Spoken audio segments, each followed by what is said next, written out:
unrest, the unrest, the unrest. Podcast.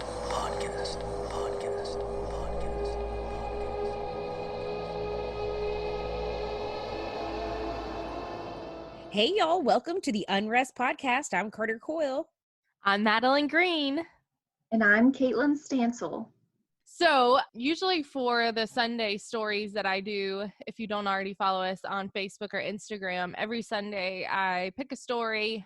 Literally, I'll just pick a state and Google Ghost Stories and pick a random story. Well, I decided to do that for Alabama, and I came up with this story about Highway 5, which is somewhere in Alabama, and holy cow, that story got blew up. a lot of people sharing it. I want to say it's like over 300 people. And none of us three are from that area or know anything about it, but boy, there are a lot of you who have heard of this area. It's so cool. I think is it Lynn, Alabama? A lot of people seem to have either had an experience or they've heard about it and they want to drive by and see if they can have their own experience.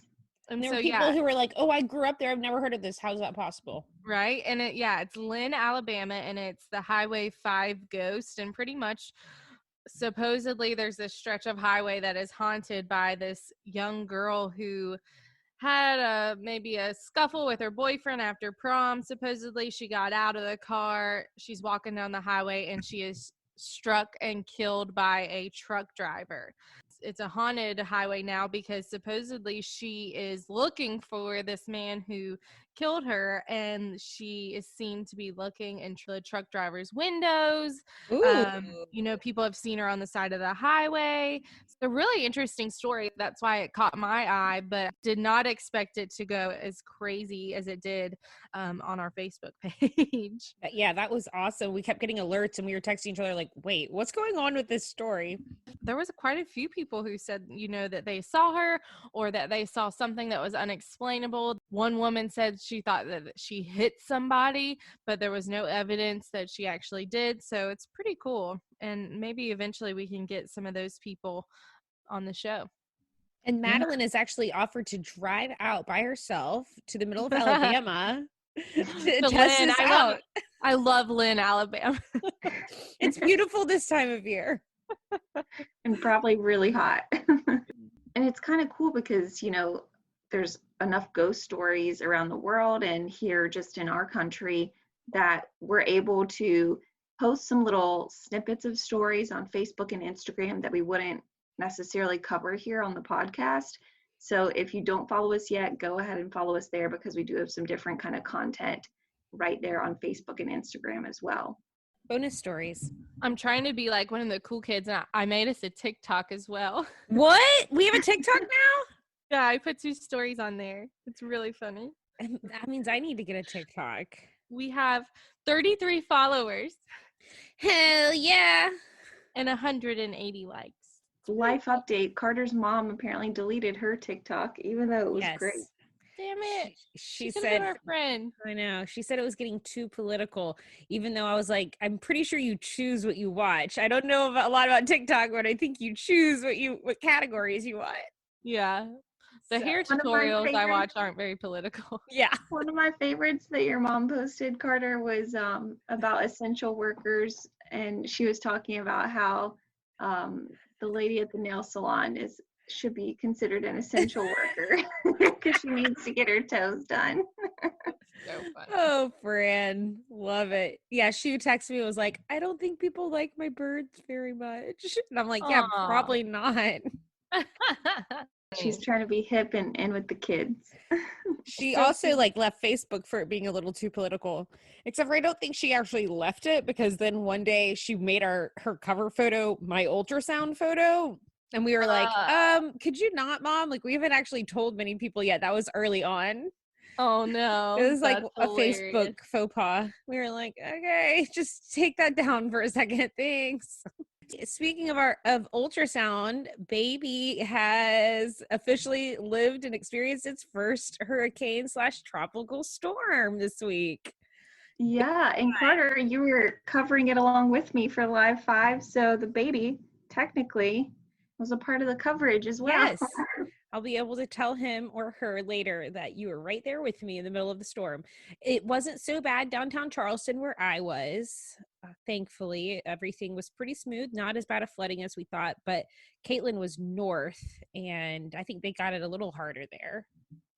Yeah, so it re-strengthened to a Category 1 about 20 miles off the coast of where we were up in McClellanville, which is very northern Charleston County, right before it turns into Georgetown County. Definitely very Shrimp windy. town. That's the shrimp town. Yes, a lot of the shrimpers dock off of the historic waterfront there. Forrest Gump. He might be down there in Lynn, Alabama, I think. Oh, gotcha. We did our live shots from this fisherman's boat, which was kind of fun. And it was very windy, very rainy, but fortunately it got through pretty quick. That was maybe like an hour, and then it was done and gone. But, Myrtle Beach, kind of northern Myrtle Beach, Horry County area, Wilmington, that area, they got it pretty bad. So we were very fortunate, I think. I've seen some pretty rough looking pictures from up in North Carolina. So yeah, there were some areas that were deep flooded. I was talking to AJ the other day and I said, we've gotten so lucky with the last 3 big storms that have hit Wilmington and the Myrtle Beach area. So like Florence, Dorian, and now Isaias. And I think people down here are getting a bit complacent because we've been able to miss out on the really bad stuff. We've gotten very lucky in actual Charleston. And someone I saw posted kind of like making fun of the media making a big deal of these storms, and I was kind of annoyed at that, just because yes, there is a science obviously to the meteorology of it all, but you still never know how quickly winds can change and how it could hit here at the last second really hard. And so really, if you think about it geographically, the difference between here and a little bit north of here or North Carolina, I mean, all of it has to be taken seriously. So, hey, I would much rather be out there and end up not having a ton of flooding or something cool to show, because that means our properties weren't destroyed. That's fine with me. But, we're just doing our jobs, warning people about it, because you just never know. Well, and I think if you actually listen to their forecast, like, they're not blowing it out of proportion. They're telling you literally the science behind how they're forecasting this. And they even said it may re-strengthen to a Category 1 hurricane, and that's exactly what it did. But meteorology is also a science of prediction, and the prediction isn't 100%. I mean, you just have to remember that when you're listening to the forecast. While you were out there, did you happen to see the gray man? I did not. And that's a fortunate thing, because the gray man, who we're going to be talking about today, he usually only shows up if it's going to be a really devastating, massive storm. And he really likes to appear in the Pawleys Island area. I'm so excited. I don't know anything about this. I even have a video, so just wait. Oh, I love a video. Yes, multimedia. Carter's going to talk about the history of naming the storms for our haunted history today, just to give you an idea of where they come up with these names. And it was funny, we did get several emails, people telling us we were not saying it correctly, because they were like, oh, it's a biblical name, it's Isaiah. And literally the National Hurricane Center posted a video like with the pronunciation, because I think it's an Argentinian name, or it has, kind of an origin in Latin America. Anyways, with hurricane season now upon us, the gray man, he's someone you want to keep an eye out for. And I like this story too, because he's not necessarily a bad person to see, or a bad ghost to see right before the storm. Oh, okay. Yeah, he actually warns people of impending disaster. And if you listen to his warning, you might just come back and find that your home has been saved through the storm, that it made it through without any damage. Ooh. So you want to look out for this guy. You want to see him beforehand, and you want to listen to him. So this legend goes back to the 1800s, and the story kind of goes that the gray man was this young man. He was wanting to travel down to Charleston to ask his love for her hand in marriage. And so he is on his horse. He wants to get down to Charleston quickly, and he decides he's going to take a shortcut. Well, if you've never been to coastal South Carolina, it's all marshy, and that marsh, it's made of this stuff called pluff mud, and if you ever step your foot in it, it's very difficult to get out of. It kind of has like this quicksand nature to it. And it's stinky. Yes, it's very smelly. So he's like, okay, I'm going to take this shortcut, but he decides he's going to go through the marsh, and well, that does not go very well. His horse stumbles, he falls into the marsh, and that's where he dies. The pluff mud slowly pulls him under. Ooh, it does sound like quicksand. Yikes. Yeah. So his lady finds out what happens to him, and she is just so devastated. She decides to go back up to that area, to the Pawleys Island area, and she's, you know, just very contemplative and mourning his loss and walking the beach alone. And one night while she's out there, she comes across this man, and he's dressed all in gray, and he's just staring out into the ocean.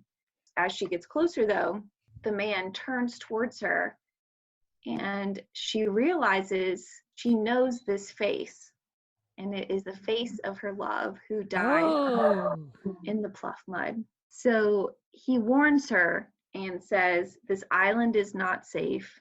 You need to leave. And if you think about back then in the 1800s, you know, I think this is so crazy. And maybe they had a way to know, and I just am not aware of it. But like hurricanes back then, or even big storms, how would you know they're coming, you know? And then all of a sudden you have this like devastating Hurricane Hugo that wipes out everything. I mean, that kind of like boggles my mind to not have any way to know like we do today. Yeah, that's a really good point. I mean, nowhere near the science. You don't have radar. So there had to be, I bet sailors might have been good at like kind of predicting a normal storm versus a hurricane, but average people inland, it would come out of nowhere and be really scary. Well, and even if you just think about like our everyday storms during the summer, I mean, some of them can get kind of sketchy. So how do you differentiate? It'd be interesting to kind of look into that. Anyway, so she gets back to her family, and she says, she kind of relays what happened, the experience, and they decide they're going to leave the next morning. They're going to take this warning that he gave her seriously. And when they came back after the storm, their home was still there. It was intact. So her love warned her, and, you know, her family was able to survive the storm, and her home was untouched, but everything surrounding it was destroyed. Wow. So if you see the gray man, you want to listen to him. And there's kind of some differentiating ideas about who this person is. So like I said, the one story is about the man, the unidentified man, who is trying to get down to his woman in the Charleston area to ask for her hand in marriage. But the other ideas about who this could be is Percival Pawley. And then there's this other guy, Plowden Charles Jenneret Weston. That's his whole name. He was an early resident who owned a home there that's now the Pelican Inn. And then the third one I think is kind of cool, Edward Teach. Do you know who that is? Madeline, you should know this one. I know that name, Edward Teach. He's the founder of Union Grove. Blackbeard. Oh, yeah. So some people say that the gray man looks like he's wearing gray pirate's clothing. So that's why they think that it might be Blackbeard that is warning people of impending storms. And the gray man actually got some national attention after Hurricane Hugo. There were two residents, Jim and Clara Moore, and they were interviewed on the television show Unsolved Mysteries. So they told their story about actually seeing this man on the beach, and how when they waved to him, he disappeared, and their house ended up being spared throughout the storm, while the homes around them were all heavily damaged. And that was as recently as Hugo. Interesting. So Kaitlin, people are still seeing this gray man or forms of the gray man today.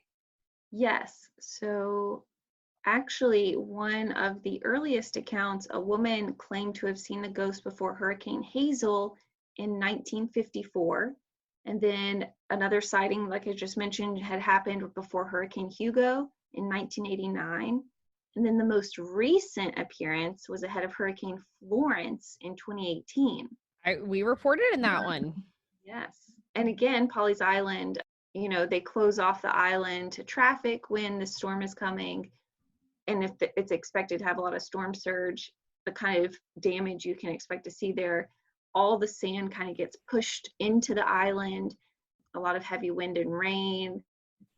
You know, I mean, it's a barrier island, so it's really going to take the brunt of any storm that comes at it. So that's why it can be really dangerous if you do stay out there. And I think it was Florence that there was a house fire out there during the storm. When was that one? 18? Yeah, 2018. So weren't you and I there? I think so. Yeah, we were out there in Georgetown. Yeah. Yes. They all kind of run together, but I do remember that. Yeah, it was Florence, and then last year was Dorian. So the Weather Channel, they also had kind of their own series covering the Gray Man in their show called American Supernatural, if you want to look that up and check it out. And then I found this video. I'm going to show it to you in just a second, but one of the people that commented on it, this lady, she said she actually saw the Gray Man before Hugo. She said he was in solid form and carrying a lantern. I wonder how she knew it was him. He looks gray, I guess.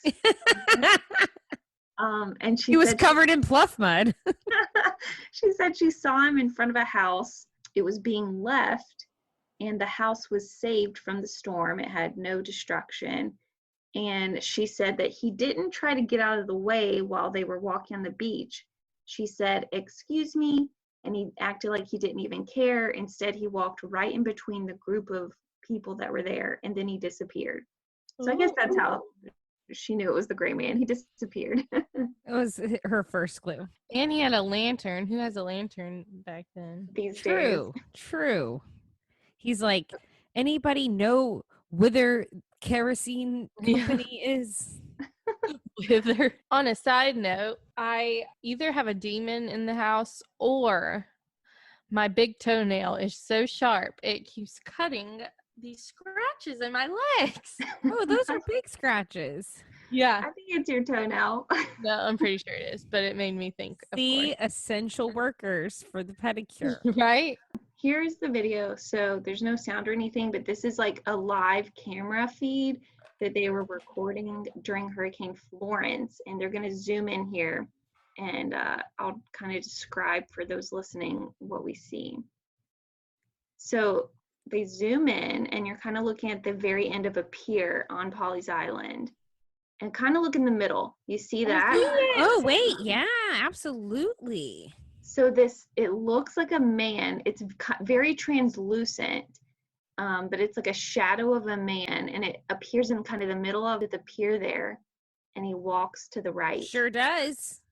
He looks gray. Does look you gray. see like his head, you see like his walking motion. Oh, they're going to zoom in more here. I didn't see this part. I mean, it's pretty cool. No, that's definitely a person. And I can't figure out with all that wind and stuff how that could reflect off of anything. And the video's at night too, so it's not like a shadow. Yeah. I love that. Ooh, that's weird. That's pretty good. That's a good capture. Yeah. And that's not like the only one that's ever been captured. There are some photos, there are some other videos and stuff. So you can really kind of get down in like a rabbit hole looking into all of these. I just thought it was so interesting, and, you know, obviously very relevant now with hurricane season happening.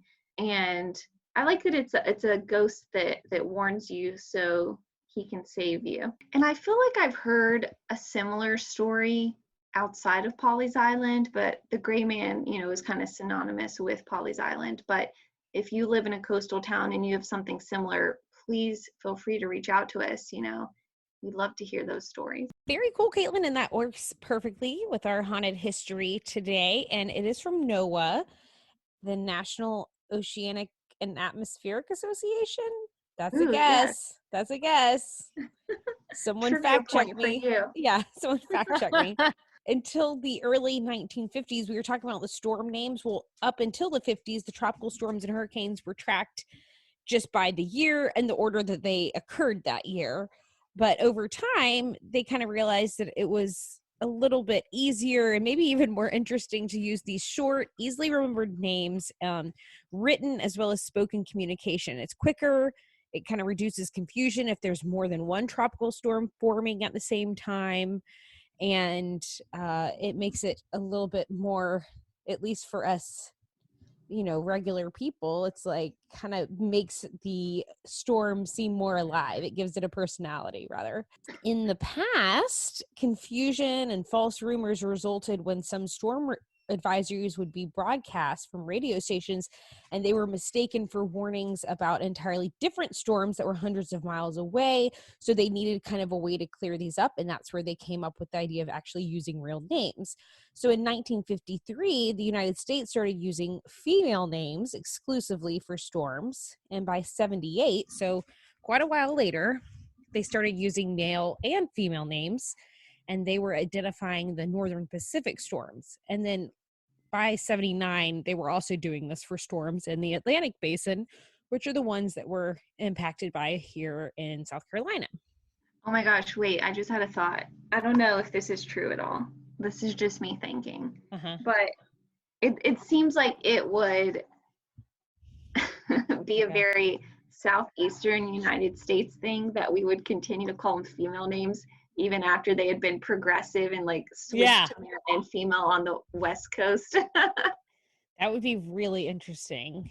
Yeah, I don't know. I don't know if they were also using male and female names or when they started that, but yeah, it does seem like maybe that was part of the progressive movement, is that these Mother Nature disastrous storms are not just female. Sometimes the men are bad too, okay? Right. Amen, sister. Amen. And this is something that I've been talking a lot about with a couple of our other reporters, Paula and Nick and Landon. Kind of mid-storm, we were texting and chatting, and we thought it'd be kind of fun to look up. Paula wanted to know if there was any storms in the next few years named after her. There is a Hurricane Paula in a few years. There's a Nicholas in a few years, but I didn't see any Carters or Landons. So they have released the hurricane names, I think, through 2025, and you can go on and see the names and see how to pronounce them. So it is not just an arbitrary pronunciation. It's actually all figured out ahead of time. So NOAA's National Hurricane Center actually does not control, though, the names of the tropical storms. Instead, there's a very strict procedure, and it's established by the World Meteorological Organization, often known as the WMO. I don't know if that's true. For Atlantic hurricanes, there's a list of alternating male and female names, and they use them on a 6-year rotation.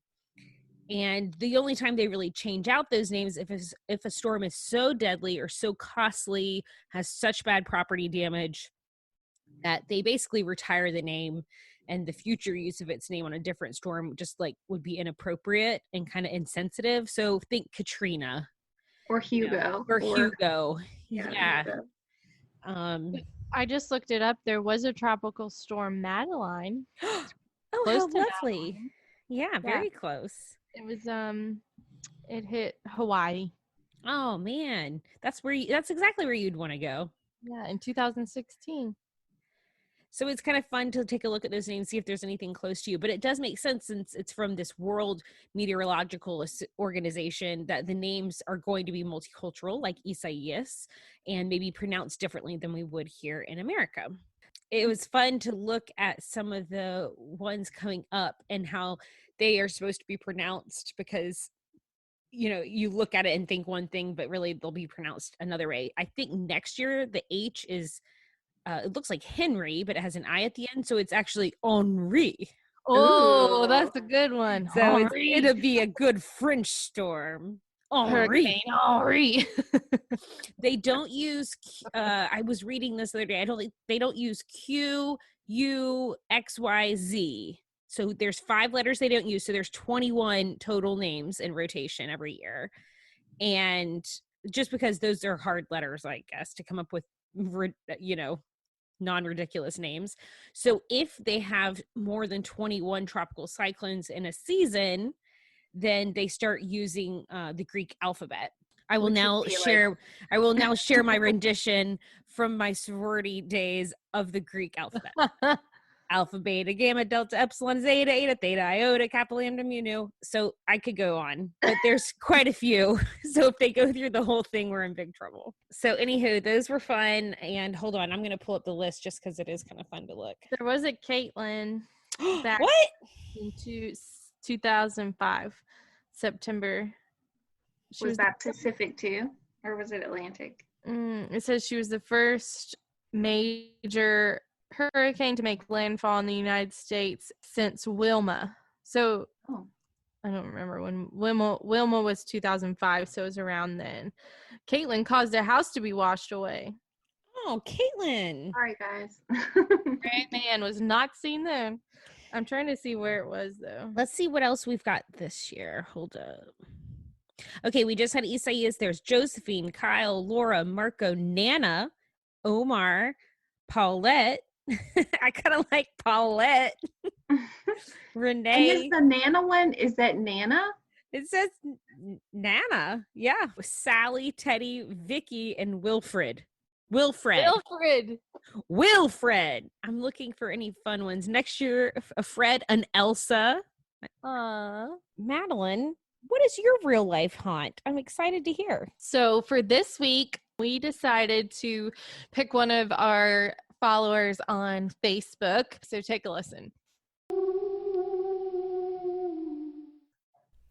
This week's real life haunt comes from Sally Spelling. She and her partner were visiting Cheddar Gorge in Somerset, England. Cheddar Gorge is a limestone gorge in the Mendip Hills near the village of Cheddar.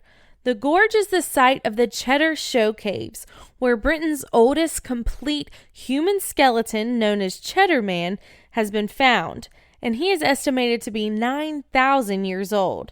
He was found in 1903, along with some other remains that have been linked to the Upper Late Paleolithic era.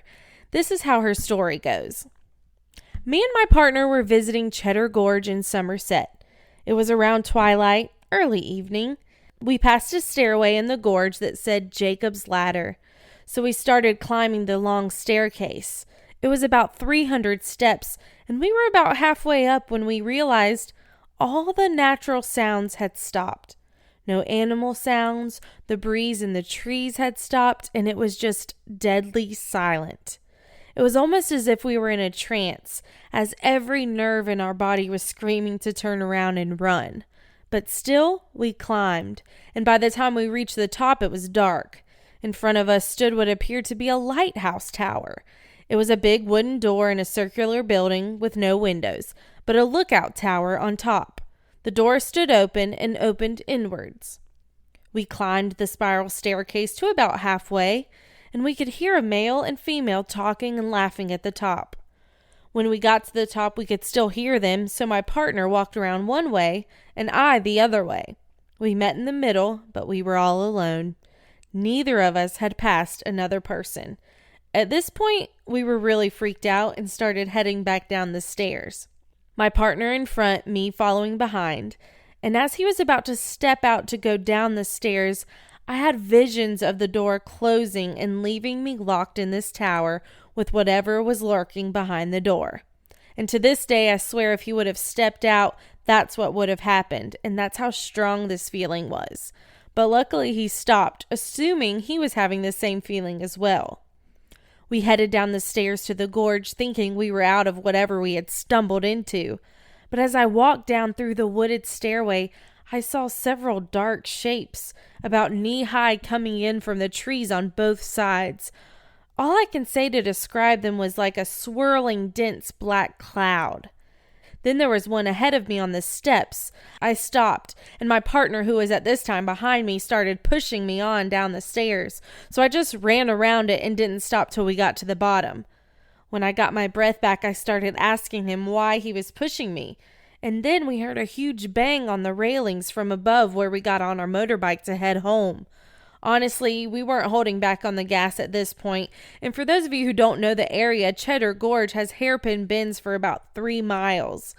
Well, then all of a sudden, right on our tail, appeared a 18-wheeler out of nowhere. and it rode our tail the whole way back down.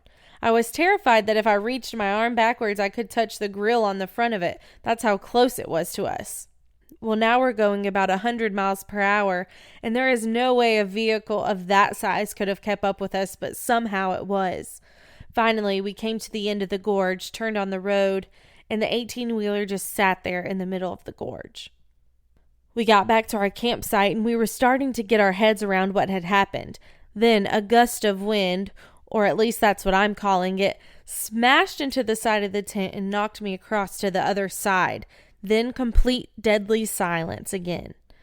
When I finally calmed down enough to think about everything that had happened, I said, "Why the fuck were you pushing me when we were coming down those stairs?"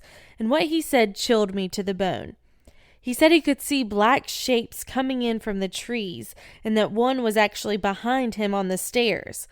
Now, I'd never had the chance to mention the shapes to him yet, and to hear that he had seen them as well scared me even worse.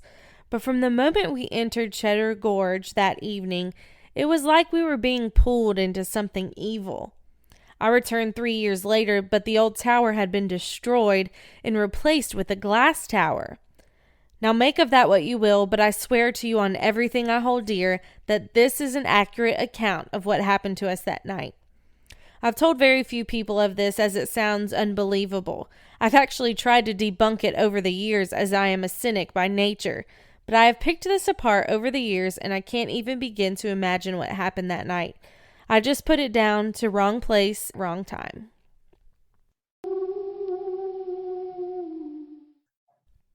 Such a cool story from Miss Sally. We definitely appreciate her sharing this with us and allowing us to share it with you guys. What a cool story. Thank you all for listening and continuing to hop on. We hope that you're enjoying all of the episodes so far and that you will consider following us on Facebook or TikTok or Twitter or wherever else in the world you can find us. Insta, Everywhere. everywhere. And also, if you have any haunted stories that you want us to cover on the podcast, you can feel free to email those to us as well. Like that story in Alabama, if that's something that you're really interested in and you want to hear it here on the podcast, just let us know. You can email us at theunrestpodcast@gmail.com. Another really cool thing we have is we have this phone number. It's really neat. We've never actually mentioned it. We have this number you can call and tell us your story. It is 843-564-2101. I don't know why we have it because no one wants to send us their story on there, but we're still going to do. Whoever uses it, we're going to do something very special for you, the very first person that uses it. Yeah. I don't know what yet, but you're going to get something really cool. It's funny because people will text us and email us and message us and post, but nobody wants to call. Nobody wants to call. And it's just a voicemail. You don't have to actually talk to us or anything. No, we would never make you talk to us. That would be ridiculous. Maybe we'll send you a signed group photo of us. Yes. Oh, how special. They're really going to want to do it now. And a Starbucks gift card. We love y'all. Thanks for following. Peace be with you and yours. Unrest in peace.